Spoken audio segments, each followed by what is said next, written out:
So we had some technical difficulties there, but we're back online with KP. So if you were the big boss, if you were the czar of basketball for a day, high school or AAU, what's a rule that you would add in? What's a change that you would make? Say it again. If you were like the boss of high school basketball or AAU, Shot clocks everywhere. and you could change one thing, what would it be? Shot clocks everywhere. Shot clocks in every state. 100%. What time do you actually like it at? To be honest, 35 cool, but I prefer 30. Yeah. I prefer 30. I'm kind of with that. Okay.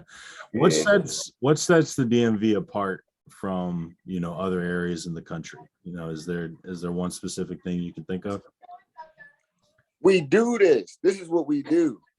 Basketball is what the DMV do, bro. Like, you got Baltimore that's gritty. You know what I mean? You got the DCVA side that's like the IQ is crazy. So then you mix them all together. It's like you got gritty and you got crazy IQ. Like that's crazy. Like it's tough. What other areas would you put at the same level as the DMV? Just out of curiosity. Texas. We'll say probably Texas. Cali don't. I feel like Cali don't get their just due because it's the West Coast, but Cali basketball. Texas, Cali, and New York, Jersey. Yeah, I got Atlanta in there. Georgia. I think Georgia's Georgia. Yeah. To an extent, yeah. Okay. All right. So I'm gonna hit you with some quick hitters, and then I got one more question. We're gonna get out of here. So, what's a game show that you think you'd win? Oof. I'm winning a lot of game shows. I don't know though, bro. I gotta think. Family Feud. Yeah. You tear up the last thing at the yeah, Steve Harvey. Yeah. Family Feud.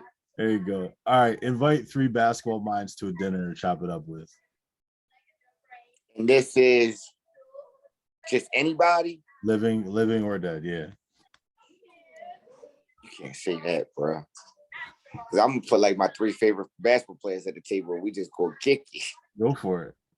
I gotta have my man Bubba Chuck there because I love him. Like he's the reason why, like, I ain't gonna say he's the reason why I played basketball, but like I kind of like patterned my game around Iverson, if you want to say that. Iverson, Coach K, and that last one hard. I guess should it gotta be basketball? No, it has to be. I'm gonna just put basketball in general just because we talking basketball. Iverson, Coach K, and probably Kobe. I was about to say, I feel like you said Kobe. Yeah. I feel like I'd have Charles Barkley in mind just for the entertainment. Charles Barkley just for entertainment, bro. He don't know no basketball though. I got Iverson there for the entertainment. Coach K and Kobe for the basketball talk. There you go. What coach have you stolen the most from?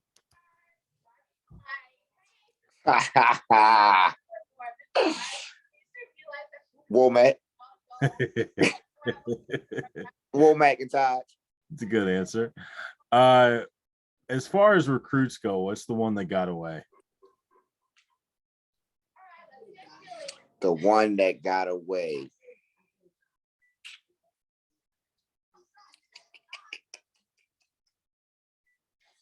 The one that got away that I feel as though we could have had, Bryson Tucker.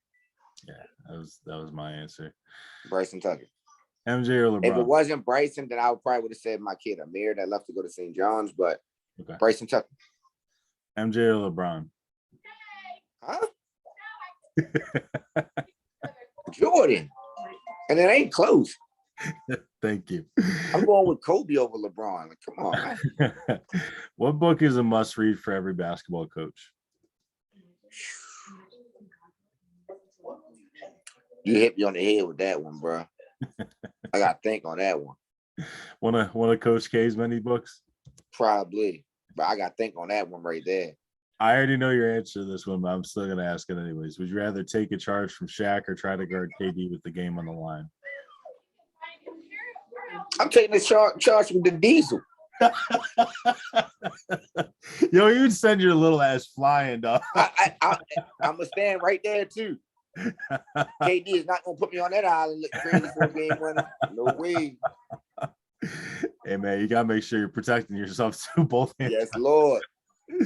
What's the best? I'm falling before the Diesel even touched me. The flop is coming into play. It's gonna hurt regardless how it happens. Facts. What's the best dynasty you've seen? The best dynasty I've seen. Yeah. Ooh-wee. Best dynasty. Best dynasty that I've seen with my own eyes.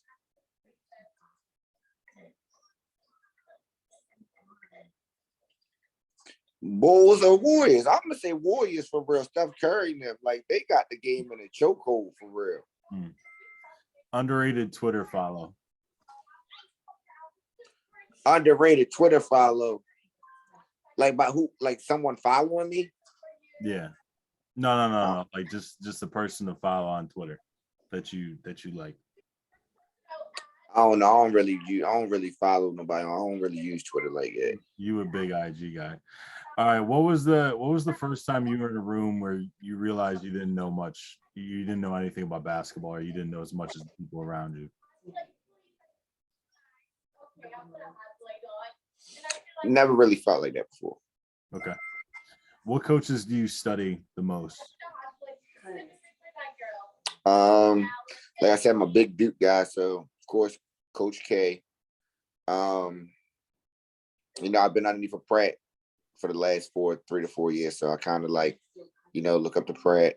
And even the man Sam, like Brian, like,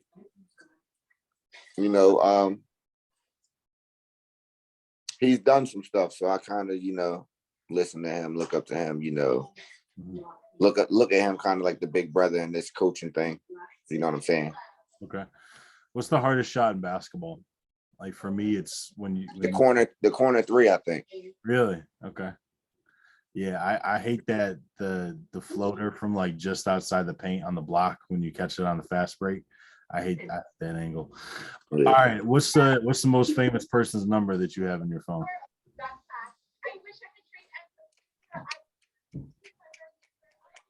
Right, Nick Saban. Nick Saban? Yeah.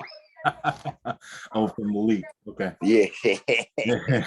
There you go. That's a good definition. Yeah. And I can't believe I didn't ask about that too. Talk about, being kind of the stepfather to Malik and what that experience has been like and, kind of will be like and, how you help him with some of the decisions he's making. So, I've known the kid since he was 8, 9 years old. Had him always playing a year or two older in football. Kid always held his own. Always looked at his feet, was like, all right, kid got good size, but wear a size 13 as a freaking 9-year-old, 10-year-old. Like, you're going to grow. A lot of people told me when I had him at 9, 10 years old that he's not a quarterback. He's not going to be a quarterback. He's not going to be good. Da da da da. You put him at his regular age, he still wouldn't be a starter. You only start him because you like him. Da da da da da. I heard it all, bro. Mm-hmm. I heard it all with this kid. Mm-hmm. But the one thing like that kid did, he listened to what I said, and he trusted the process. He didn't give a dang. He didn't give a dang what nobody said about him. Like, oh well, you reclassing, or you play for Brookman Park, or da da da da. Like, he didn't listen to none of that. Like, it was times that, like, people around him, like, major people in his life was telling him that maybe football isn't for him. You know what I'm saying? Basically telling this kid, like, maybe football isn't for you. Maybe you should focus on other stuff. You know what I'm saying? And I was the main constant in his ear, like, bro, like, you're going to be special. Like, don't listen to what people say, you know, just do what you do, keep your head down and just stay on your grind. And you're going to get everything that you want. And my guy kept his head down, grinded, you know, as a 7th grader, he played 8th grade football. The regular season, the kid threw like 18 touchdowns to like 2 picks, like that. And you are freaking playing up. You know what I'm saying? And I'm like, yo, imagine what you would do if you played your own age. Like, you would murder it. You know what I'm saying? So like, everybody's looking at you as a 2023, like, because he always played 2023, class of 2023 football. Like, everybody looking at you as 2023. What they don't know is really you're a 24, maybe end up being 25 kid. Yeah. So when it all happened and everything fell into place, like how I told him it was going to fall into place, now you have everybody coming back along like, oh, well, kid, you're this, you're that, you're that. Don't pay no mind to that, bro. Yeah. Your head down, stay on your grind, you know? And he always, as you seen being around him, he always had like that leadership trait. You know what I'm saying? Even as a freshman, man. Even as a freshman. Yeah, like he always had that leadership trait. Like, yo, don't worry about it. We're gonna be fine. We'll get it back next time. Like, woo. Like, always been big on, if we lose, all right, I'm mad that we lost. Yep. But I'm not gonna be upset and pissy that we lost and be like, oh, I don't want to talk to nobody. No. I'm gonna gather the crew up, the troops, and we're gonna talk about how we're gonna win the next game. You know what I'm saying? Like, he always had that in him. And I'm like, yo, long as you have this, you're gonna go far. He's always, when it's time to do drills or it's time to do something, he's the first one in line every freaking time. You know what I'm saying? And you cannot put that in somebody. You know, it's got to be in you already. And he had that. All I had to do was teach him how to play quarterback. That's it. And the sky was the limit. There you go. Talk to you about your experience with 2-sport athletes, you know, your thoughts on that. I mean, because we have a whole lot of them at Spalding and probably will continue to do so. I'm big on a 2-sport athlete just off of, you know, most college coaches want 2-sport athletes, 3-sport athletes. You know, most college coaches don't want you just playing one sport. I'm big on the aggressive part of football and the listening aspect. I think that translates into basketball. You know what I'm saying? Like for instance, like Malik plays football, and when he goes out there, you can tell he plays football by the way he set his screens. You know what I'm saying? Like, I just believe like that football aggressiveness, the aggressiveness on the football field translates to being aggressive on the basketball court. You know what I'm saying? If you athletic, if you can go up and get the football up here and jump in the air and grab it one hand and all that, there's no reason why you can't go up and get a rebound. You know what I'm saying? Like, that's just my thing on it. You know, and it helps with footwork. Gotcha. So I got one more question after this, but I always turn it at the end to turn the tables a little bit and ask, do you have a question for me? Coach Aaron. So how are you liking Spalding so far? What is your, you know, what can I say? How can I say this? What is it that keeps you at Spalding right now? Got you. I think I know you have aspects of doing other things. What is it that keeps you at Spalding right now? Yeah, I mean, I have aspirations for sure, but I think the relationship with Coach Pratt is important. My relationship with you is definitely important. I think just the way that we play and the way that we coach at Spalding, like you said, we do give them a lot of freedom, but we also get in their ass too. It's not a place you're going to come and you know, things are going to get sugar coated or you know, you're going to get misled. Like, we consistently will give you the same message. You're going to hear the same shit from Coach Pratt, even in recruitment, that you're going to hear from me and that you're going to hear from KP. It's not going to be nothing different. And just the way the coach allows us to also, like, he doesn't really micromanage that much. Like, he allows us to, like, KP, you're the JV coach. Not going to tell you what you're going to run, defense to do. Like, the whole point of this is for your development. So go develop. And, I'll be here to answer any questions or whatever, because he has a ton of experience to draw from. But it's not a situation where, we're just given like little baby stuff to do. We have a big role. So, all right. So my last question to you, go ahead. Well, I got one more question for you. Oh boy. All right. What's the difference between the red, white, and blue and the red, white, and black? I don't want to say names, so I'm just saying colors. Between DeMatha and Spalding. I mean, I missed the gear at DeMatha. I ain't gonna lie. Facts. Strong facts. I think Coach Jones, there's some differences between him and Pratt. I think, I definitely have a lot more responsibility at Spalding. I think the all boy school thing is definitely very different. As far as recruiting goes, and yes, it's a different type of environment. I'm not saying it's negative or positive. I think that's a lot different.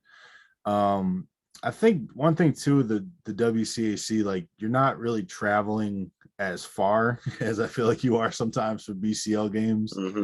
And I think, like, the one thing I miss is, like, there's not a huge, like, I don't feel like there are any, like, really, really big rivalries in the BCL yet. I think, we have some stuff growing, with St. Francis and with MSJ, but there's nothing to the level of, Gonzaga and DeMatha. Yeah. So I think that's a big difference. And I think the officiating's a lot better. WCAC, I ain't gonna Word, lie. that's for a fact. The officiating is definitely better. But it's just been, I think it's been instrumental to my development, because I was at a place like DeMatha with a lot of winning and championships and NBA guys and guys that are playing high level college basketball, coaching for a coach that's in the Hall of Fame, but also just like having a smaller role in like a bigger kind of pond, so to speak, and then being able to come to Spalding and have a much bigger role and put some of the stuff that I learned at the DeMatha to use. It was kind of like I was a student for 3 years at DeMatha, and now I get to put some stuff into play. Gotcha.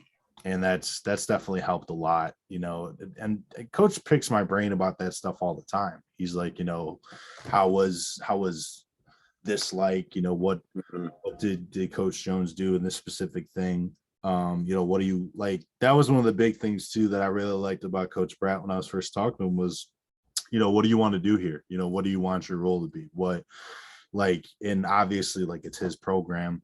I'm not saying he just lets me do whatever, but he's like, what areas do you want to grow in? What are some things that you want to do so that we can kind of get you going on that path in that direction? So that would be my answer to that. So my last question to you is, I'm gonna take the microphone back. The last question to you is, what's kind of your why when it comes to coaching? I mean, I think a lot of people, if they don't know you, they think you might be the AAU guy, and they might be worried about you taking their players or whatever the case may be. But I really do think you're in it for the right reasons, and you genuinely care about your athletes, and that's what makes you a great coach. But kind of, is there a story about why you do what you do, or a relationship with the kid or anything like that? Kind of your why for being so my why is basically like me, for instance. You know what I'm saying? Like, I don't want kids to end up like me. You're a phenomenal athlete, you can play, but don't let school or don't let the streets or anything like that affect what you got going on.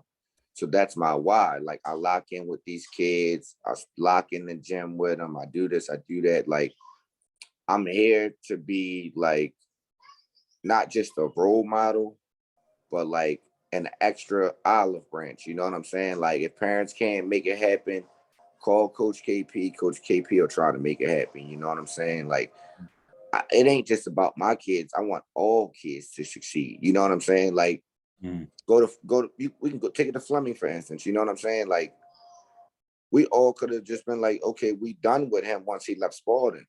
No, like you still my dog, so I'ma still look out for you. Like I want what's best for you.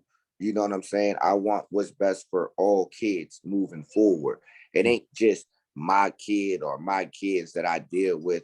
I want what's best for all kids. So if you got a kid out there and you feel as though like they're not getting just due, or you know you need some help doing something, or just even, oh, well, can you get in the gym with my kid? I'm one of those guys. You know what I'm saying? Like, I'm not one of those guys going to be like, oh, well, you got to pay me 50 an hour to work out. No, if I'm in the gym, bring your kid. I ain't charging you nothing. Mm-hmm. Just come on. Mm-hmm. That's it.